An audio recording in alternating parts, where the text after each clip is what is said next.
We take you on a treacherous journey across America's icy northern border. An exodus of sorts. Immigrants in fear of the next executive order fleeing to Canada, facilitated by an underground railroad-style network, crossing over illegally, often at their own peril. Here's ABC's Eva Pilgrim. It's a harrowing sight playing out again and again. Immigrants risking it all to illegally cross the border on foot.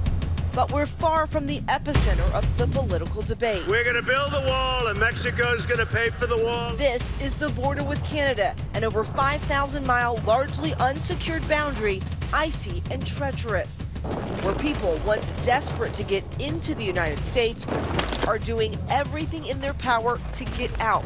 This man found tired and freezing by a CBC reporter. Do you know where you are? No, I don't know where I'm now. Do you want to know? No. You're in Canada. In the first 2 months of this year, more than 2,000 have crossed, many spurred by the recent immigration orders and perceived risk of deportation. They leave behind lives in America, sometimes decades in the making, and travel on a system of informal paths dubbed underground railroads to the Great White North. But the road is difficult and conditions are harsh. This Somali refugee made the trek. It was very cold. It was dangerous. Some of us, they catch blood in their legs because they walk in like 8 hours or 9 hours. That was crazy. His journey on this so-called underground railroad started here, the Twin Cities. All the colors of Mogadishu tucked away into the markets and cafes that make up this vibrant Somali community. Minneapolis is one of the biggest cities in North America where you have the most Somali immigrants, close to 60,000 to 80,000 Somalis. But under the hum of everyday life, a persistent fear. They fear for the new rules. They will capture them to back home to take them to Somalia. At this cafe, we meet Mohammed Mahoud. For many, he is the first stop on this railroad. I told them, you already did risk your life, and you just come safe in the USA. But they don't listen. Mahoud offers what he can: food, money, a warning. Just wait. This is the dream. This is the free land. Don't leave. 3 blocks from Mahoud's cafe, Omar Jamal walks through a market, the next meeting point. If some of them wants to go to Canada, this is where they usually come looking for rides. Rides to the border with Canada, he says, which come with steep prices. Per person, it cost a few weeks ago $600 per person, but as the number went up, I think so did the price. Now I heard $1,000 per person. Jamal says he has received hundreds of calls from Somalis considering fleeing to Canada, which for many is an extension of a voyage that begins with escaping a civil war in Somalia, extends to South Africa and South America, and then continues on to the U.S. Some people have lost their fingers and limbs due to frostbites, so and they're taking children with them. So basically, they're putting their life at risk. I've never seen the numbers like this. Mark Prokosh, an immigration attorney, says many of his clients go north against his counsel. There's, in my view, no imminent threat to these individuals, and so it's pretty dangerous for them to try to make the journey up to Canada in the middle of winter. Due to a stipulation, many immigrants must cross illegally to apply for asylum. If they were to arrive at the border and present themselves to Canadian immigration, they would not be able to apply for asylum because they had already applied for asylum in the United States. This 400-mile path, just one of many frigid routes. 1,500 miles east, a steady flow of crossers leaving New York for Quebec. For many families, this is the beginning of the end of their journey to Canada.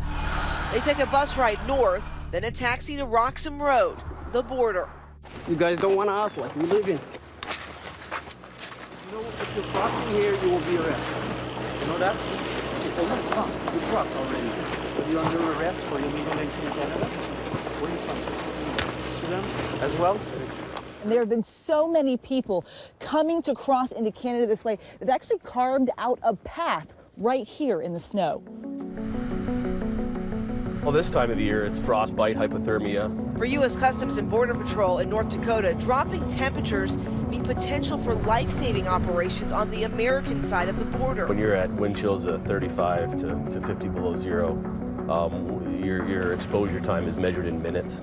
Agent in charge Eric Kuhn shows us areas where his team has noticed illegal crossings. You can see that dark line right there, kind of where the land undulates. That's the border.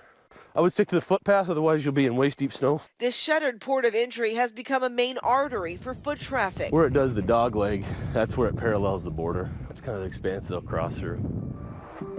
As night falls in Canada, so do temperatures. And in the small town of Emerson, Manitoba, a watchful eye on the border. They're wearing their winter jackets, boots. They were cold.